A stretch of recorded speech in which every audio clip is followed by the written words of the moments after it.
mahasiswa-mahasiswi dari Prodi D3 Keperawatan Universitas Negeri Padang.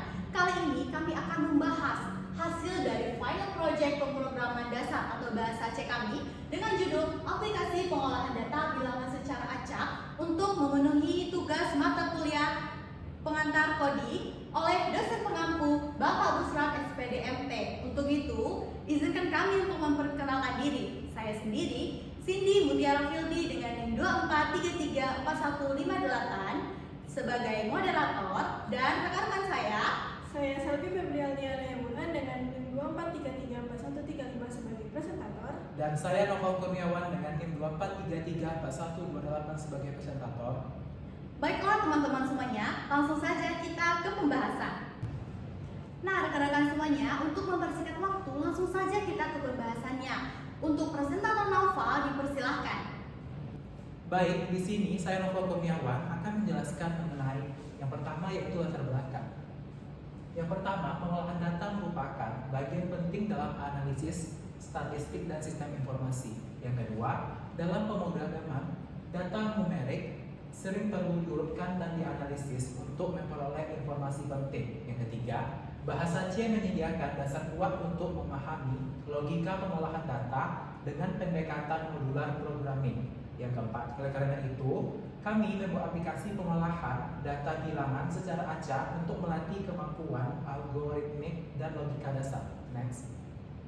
Selanjutnya tujuan dari proyek kami yang pertama, membuat program pengolahan data bilangan acak minimal 150 data. Yang kedua, menerapkan konsep pemrograman modular agar kode lebih terstruktur. Yang ketiga, menampilkan berbagai hasil analisis data seperti sorting, yaitu besar ke kecil atau kecil ke besar. Selanjutnya, nilai tertinggi dan terendah, nilai rata-rata, median dan modus, jumlah data yang sama, dan juga kami menghasilkan program yang user friendly dan mudah digunakan. Next. Selanjutnya yaitu fitur utama program. Yang pertama, menghasilkan 150 data bilangan secara acak yang dimulai dari angka 1 sampai 100. Yang terbagi, yang pertama menampilkan data dalam bentuk tabel, yang kedua sorting data, yaitu ascending dan descending. Yang ketiga menampilkan nilai yang terbagi, yang pertama nilai tertinggi atau max, yang kedua terendah atau min, yang ketiga rata-rata atau median, yang keempat tengah atau median, yang kelima nilai yang sering muncul atau modus. Nah, dan juga digunakan untuk menghitung banyaknya data yang sama. Next. Selanjutnya konsep pemrograman modular. Seperti yang bisa dilihat di sini, kami menggunakan beberapa konsep. Yang pertama, nama fungsinya ada generate yang berfungsi sebagai membuat data acak. Yang kedua print data yang berfungsi untuk menampilkan data. Yang ketiga ada sort ascending yang berfungsi untuk urut kecil ke besar. Yang ketiga ada sort descending yang berfungsi untuk urut besar ke kecil. Yang selanjutnya ada finmax yang berfungsi untuk menemukan nilai terbesar. Selanjutnya ada finmin yang berfungsi untuk menentukan nilai terkecil. Selanjutnya ada finmean yang berfungsi untuk menghitung rata-rata. Selanjutnya ada finmedian yang berfungsi untuk menghitung nilai tengah. Dan selanjutnya ada finmode yang berfungsi untuk menentukan nilai yang paling sering muncul. Dan yang terakhir ada count duplikat atau menghitung data duplikat. Next. Selanjutnya ada struktur program. Yang pertama ada header dan deklarasi, yaitu dengan spasi include Visual Studio .h dan include Studio .h. Yang kedua, fungsi utama atau main yang berfungsi untuk menampilkan menu interaktif. Yang ketiga, ada fungsi-fungsi modular untuk tiap proses seperti sorting, median, dan lain-lain. Yang keempat, perulangan menu agar user dapat memilih proses berulang kali. Next. Selanjutnya ada flowchart program yang dimulai. Yang pertama ada mulai, selanjutnya generate date acak, selanjutnya ada tampilkan menu, selanjutnya ada pilih operasi, selanjutnya jalankan fungsi terkait, tampilkan hasil, dan ulangi atau keluar. Baik, sekian penjelasan dari saya, dan selanjutnya akan dilanjutkan oleh rekan saya, dan saya kembalikan kepada moderator. Nah baik rekan-rekan semuanya, rekan saya Noval telah menjelaskan bagaimana latar belakang, tujuan, ataupun flowchart dari program ini. Selanjutnya untuk pembahasan yang lebih dalam lagi akan dijelaskan oleh rekan saya Selvi. Untuk itu dipersilahkan. Baik, terima kasih moderator atas kesempatannya. Baik, di sini saya akan melanjutkan penjelasan dari rekan saya tadi. Yang selanjutnya ada hasil program atau contoh outputnya. Yang pertama ada tampilan menu, yaitu tampilkan data, urutkan kecil ke besar, kemudian besar ke kecil. Yang keempat ada nilai tertinggi, nilai terendah, nilai rata-rata, nilai tengah, nilai paling sering muncul, banyaknya data yang sama, kemudian keluar.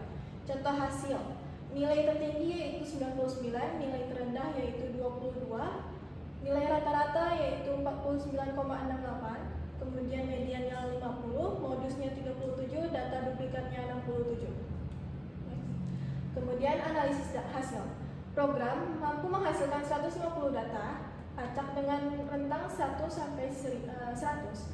Semua fungsi berjalan dengan benar dan menampilkan hasil sesuai logika. Hasil perhitungan median, modus, dan dapat berubah sesuai data acak. Sorting berfungsi dengan benar, baik ascending maupun descending. Program mudah dijalankan dan interaktif di terminal. Next. Keunggulan program.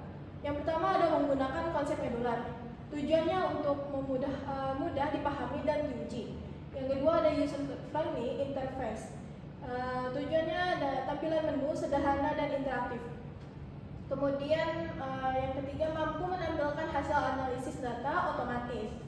Yang terakhir, cocok sebagai dasar untuk aplikasi statistik lebih lanjut. Next. Kendala yang dihadapi selama pemrograman yaitu pertama mengurutan data atau sorting, sempat error saat belum menukar variabel dengan benar. Yang kedua ada nilai median, perlu urutan data terlebih dahulu agar hasil akurat. Yang ketiga fungsi modus awalnya tidak efisien karena diperbaiki dengan perulangan ganda. Yang terakhir, penataan tampilan data agar rapi di terminal. Sekian penjelasan dari saya kembalikan kepada moderator. Nah, baik rekan-rekan semua.